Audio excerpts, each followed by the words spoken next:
Hello, algebra students. Mr. Lawrence here. Hopefully I'm not speaking too softly. My son is sleeping not too far away, and it's about 10:16 on Friday night, and I'm trying to get some more work done. I know you guys are working hard, and I'm proud of the job you've been doing. Make sure you keep watching the videos, keep doing the homework, and I'm going to help you out. I promise you to work at least as hard as you do. Okay, today we're going to be translating and solving inequalities. Now, this is going to be very much like we um, did yesterday, except instead of an equation, we're going to end up with an inequality. For example, we might end up with a less than or equal to, a greater than or a greater than or equal to.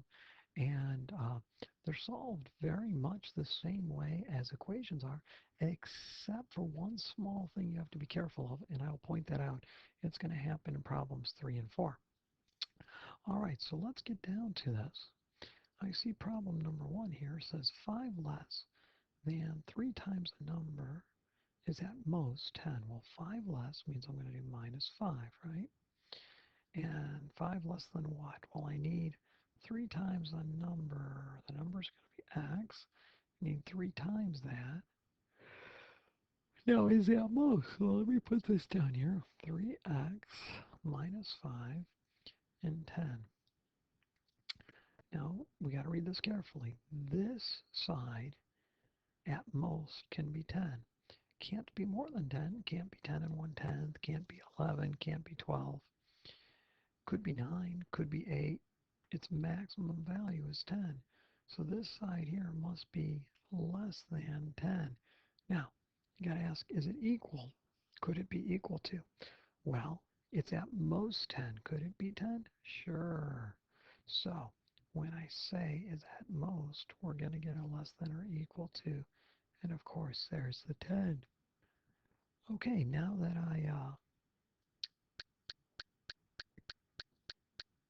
I have my inequality, it's not an equation, it's an inequality, I can go ahead and start solving. And I'm going to listen to Saddam the same way I would in an equation. So I'm going to undo the subtraction. By now you should be an expert at this kind of thing. And we are going to have 3x less than or equal to 15. Then of course I'm going to divide by 3. And then x is going to be less than or equal to 5. So on a number line is a great way to show you what this answer means. We've got this 5 here, right? 5 is the important number. Okay. Now it's going to include 5, my answer, because x can be any number less than 5, and the equals part is equal to 5. So because it's equal, I'm putting in a closed circle. Now I need all the numbers that are less than or equal to 5. Well, wouldn't all of those numbers be this way on a number line? Right? And so I do this shading kind of thing to show that 4 works, 3 works, but also, right here, 2 and 7/10 works. Of course, negative 300 and 125 thousandths is also on this number line. You don't actually see it, but if we went long enough on the number line, we would run into this number.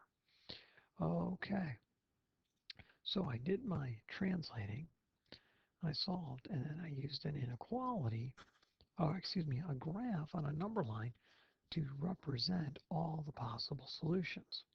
Now, I didn't graph on the problems we were doing yesterday because there was only one solution. Okay, here's a second problem. Let's see how this one is done. Problem number 2. I need 4 more, plus 4, than a number doubled. Well, I need a number doubled. There's my number. And to double would be to multiply it by 2. It is more than 16. So if I take a number doubled, 4 more than it, I have the 16. This side here is more than 16. So this side could be 17, could be 18, could be 19. It must be greater than. It can't be equal to because it says it has to be more than 16. It could be 16 and 5/10, but it can't be 16 on the nose. So now that I have my inequality, I'm ready to solve. Minus 4 from both sides. I'll have 2x greater than 12. I'll divide by 2, divide by 2. X will be greater than 6. Now, how would that look on a number line? Well, I'm going to locate 6 on my number line. Now, 6 is not a part of the solution because there's no equal sign, right? So I'm going to do an open point there. Now, I need the numbers. X is greater than 6, so I need any x I pick to be a number larger than 6. Well, that would be the numbers going to the right of 6, right? It would include things like 7. It would include 8, of course, but it would also include 2,100 and 7,500. It's like that. See, it's pretty simple. Sorry about all the pausing. I keep yawning. I think this will be my last video for the night, and then Mr. Lawrence is going to go get some shut-eye. All right, here's problem number 3. Problem 3 and 4 are where uh, the strange thing is going to show up. And you probably heard it last year, but you might not have been so good at it. And we got to make sure you're getting really good at it this year. All right, I need 7 more. That'd be plus 7. The quotient I'm going to be dividing of a number, x, and negative 2. So there's how I would get the quotient of a number and negative 2 is less than 10. So if I take the quotient, excuse me, of x and negative 2, but I also need 7 more than that, this says specifically it's less than 10. So the quotient, 7 more than the quotient, is less than 10. There we go. Okay, now I'm going to solve my inequality. Listening to Saddam, and I'm going to get x over negative 2 is less than 3. And of course, to undo the division, I'm going to use multiplication.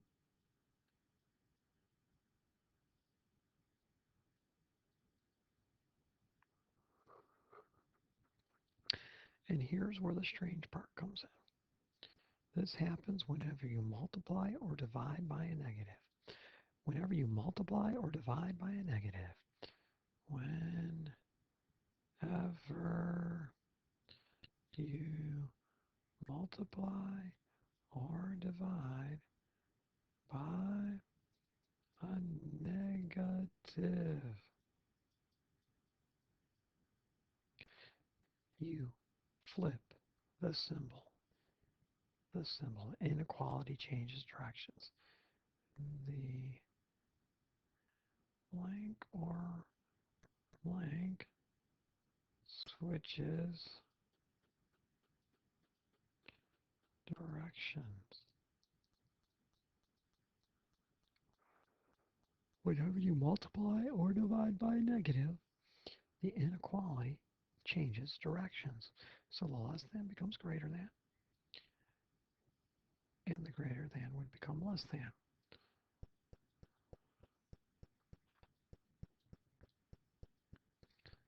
Just like that. See, the less than became greater than, and the greater than became less than. Now, by the way, some of you have a hard time reading these, which is really a crime because you're in 8th grade. But this one roughly looks like an L, doesn't it? Roughly looks like an L. And also, if you hold up your left hand and look at your index finger, and then put your thumb out at a 90-degree angle, like that, it looks like an L. It's on your left hand. and it's known as less than. Left hand, less than. All right, so if you get confused on a test, you can hold up your index finger and stick your thumb out to the side, and you'll get it's on your left hand. That's the less than symbol. All right, let's do one more problem, then we can wrap this video up and I can get some sleep. All right, let's see here. Problem number 4. The difference, that means to subtract, of 8 and twice a number. And just like in the quotient problems, we do it in order. In this one, we're going to do it in order.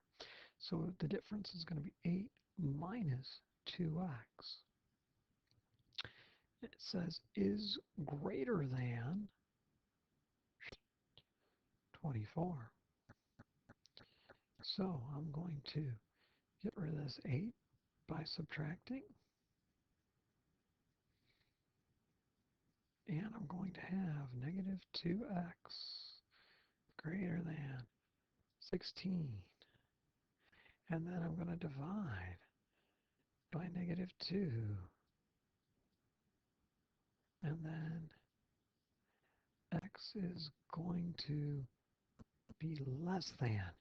Why? Because I divided by a negative right there. Did I divide by a negative? I did. I divided by a negative.